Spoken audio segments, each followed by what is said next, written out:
Encounter encounter encounter. पिछले कुछ सालों से यूपी की सियासत में एनकाउंटर की काफी चर्चा हो रही है।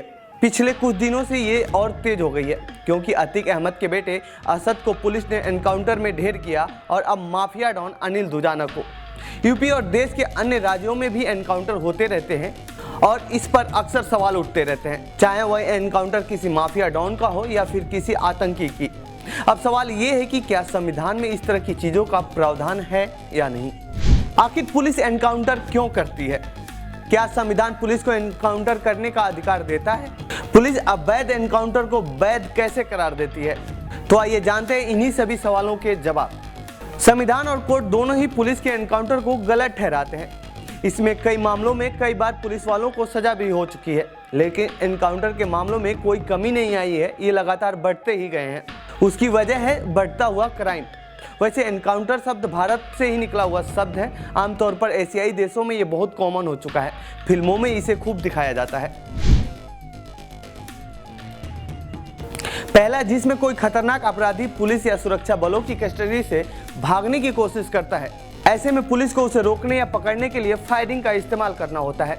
दूसरा, जब पुलिस किसी अपराधी को पकड़ने जाती है तो बचने के लिए वो भागता है। पुलिस जवाबी कार्रवाई करती है।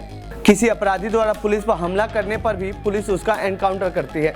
लेकिन इन दोनों नियमों में भी एक पेंच है और वो ये है कि क्या कोई अपराधी भागने की कोशिश कर रहा है तो पुलिस पहले उसे हवाई फायरिंग कर रोकने की कोशिश करेगी। यदि नहीं रुकता है तो उसके पैरों में गोली मारेगी। इसके बावजूद भी स्थिति यदि नहीं संभलती है तो शरीर के अन्य हिस्सों में गोली मार सकते हैं। एनकाउंटर पर क्या कहता है हमारा संविधान या कानून?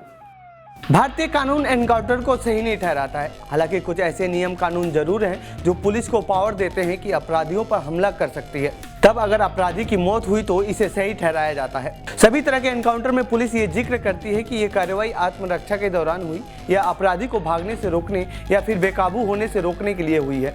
क्योंकि आपराधिक संहिता यानी सीआरपीसी की धारा 46 कहती है कि अगर कोई अपराधी खुद को गिरफ्तार होने से बचाने की कोशिश करता है या फिर पुलिस की गिरफ्त से भागने की कोशिश करता है और या फिर पुलिस पर हमला करता है तो इन हालातों में पुलिस अपराधी पर जवाबी हमला कर सकती है। कोर्ट एनकाउंटर के दौरान हुई हत्याओं को एक्स्ट्रा जुडिशियल किलिंग मानता है। कोर्ट का निर्देश है कि भारतीय संविधान के अनुच्छेद 41 के तहत किसी भी तरह के एनकाउंटर में इन तमाम नियमों का पालन होना जरूरी है। अनुच्छेद 141 भारत के सुप्रीम कोर्ट को नियम या कानून बनाने की ताकत देता है। सुप्रीम कोर्ट ने इस मामले में साल 2015 में पुलिस एनकाउंटर के संबंध में गाइडलाइन जारी किया था, जिसमें कहा गया है कि सीआरपीसी की धारा 176 हर एनकाउंटर की जांच जरूरी है। एनकाउंटर की जांच स्वतंत्र एजेंसियां करेंगी। जांच खत्म होने तक पुलिस कर्मियों को प्रमोशन या पुरस्कार नहीं मिलेगा। एनकाउंटर मामले में मानवाधिकार ने भी जारी किए हैं गाइडलाइन।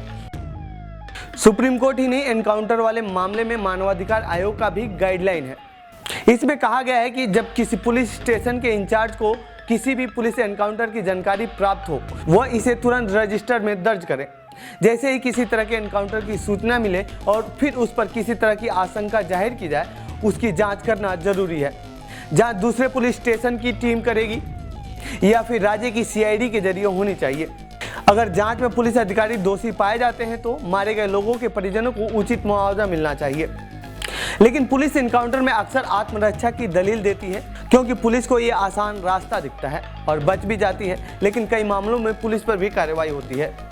तो ये थी एनकाउंटर से जुड़ी हमारी रिपोर्ट। आपको कैसी लगी ये रिपोर्ट कमेंट बॉक्स में बताएं। साथ ही देश में हो रहे एनकाउंटरों पर आपका क्या कहना है, इस पूरे मामले पर आप क्या सोचते हैं वो हमारे कमेंट बॉक्स में लिखिए। बाकी इससे जुड़ा और भी कोई सवाल हो तो कमेंट बॉक्स में लिखकर आप पूछ सकते हैं। हम अगले वीडियो में आपको उस बारे में बता सकते हैं। थैंक यू, धन्यवाद।